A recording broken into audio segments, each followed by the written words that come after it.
Penguin Random House Audio presents Giant Love, Edna Ferber, her best-selling novel of Texas, and the making of a classic American film. By Julie Gilbert. Read for you by Maggie-Meg Reed. This book is for Bob Holliff, my own personal giant. Preface. My great-aunt, Edna Ferber, would periodically say to my mother, "Someday I'll tell you everything." Maybe she meant to, but she never got around to it. In the years preceding Ferber's death, the everything got increasingly larger in our imaginations until it became giant, as enormous as the state of Texas. In the late 1970s, as a young biographer on the trail of Ferber's life, I was able to surmise that at least a couple of secrets harbored had to do with four men. One of them was an early beau of Ferber's named Bert Boyden, a newspaperman out of Chicago. Another was her collaborator, George S. Kaufman. Then there was the director, George Stevens, who perhaps borrowed her heart along with her novel Giant. And the fourth, and most wrenching, was the young actor soon-to-be star, James Dean. As Ferber tended her secrets, her fame became increasingly public and never really subsided until shortly before her death in 1968 at the age of 83. There were two more books of hers published after the phenomenal success of Giant in 1952, Ice Palace in 1958, and A Kind of Magic in 1963. A Kind of Magic, her last book, was the conclusion of her first autobiography, A Peculiar Treasure, published in 1939. Ferber was nothing if not thorough. She ended her active life with published words. Ironically, her last spoken words, expressed while fending off death in her own bed in her Park Avenue apartment, were numbers. She was constantly, ritualistically counting down from 100. After decades of rigorous practice, she had trained herself to be only practical. Counting would keep her mind on the task at hand. Uttering the name of some long-lost dream of love would not. I have devoted a good deal of my professional life and personal thoughts to my great-aunt, whom I loved and admired without question. She was the one who left average in the dust, catapulting way over normal expectations for a woman born at the approach of the 20th century. In Kalamazoo, Michigan, in 1885, the standards for a girl were comely, calm, neat, frugal, and perhaps musical. She would soon learn the domestic arts of sewing, cooking, and housekeeping. She could be clever enough, but without an intellectual bent. If she knew sums, it would be all the more meritorious later on, when at marriageable age she would already know how to manage a household.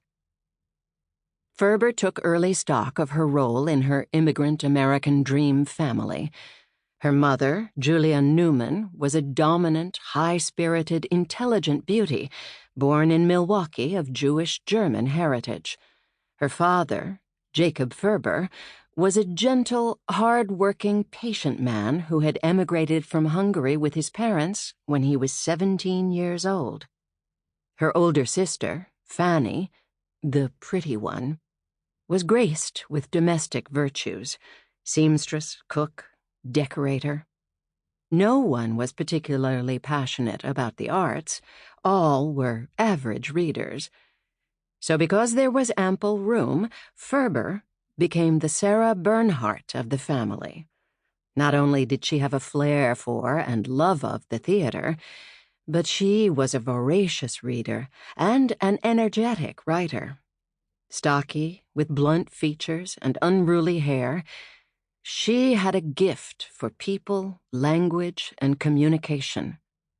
Her overwhelming vitality served as a magnet. People flocked around her. She figured out early that although she would never be a prom queen, she could have something more lasting.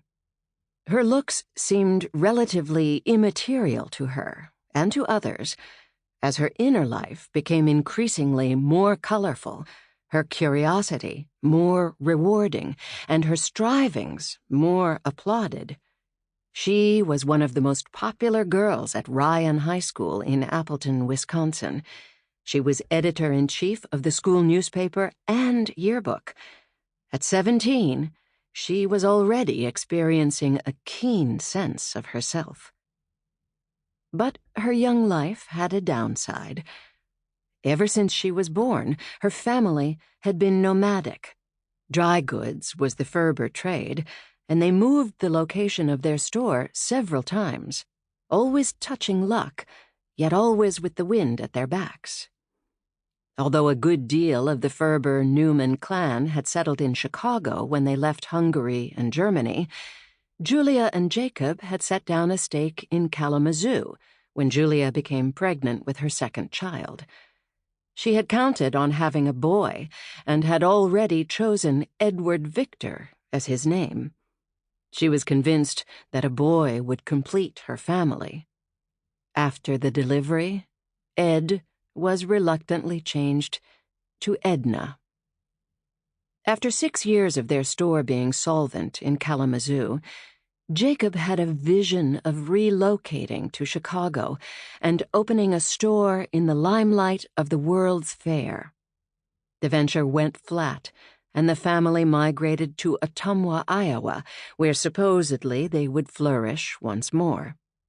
Contrary to an open-armed Midwestern friendliness, this was where Ferber came upon raw anti-Semitism.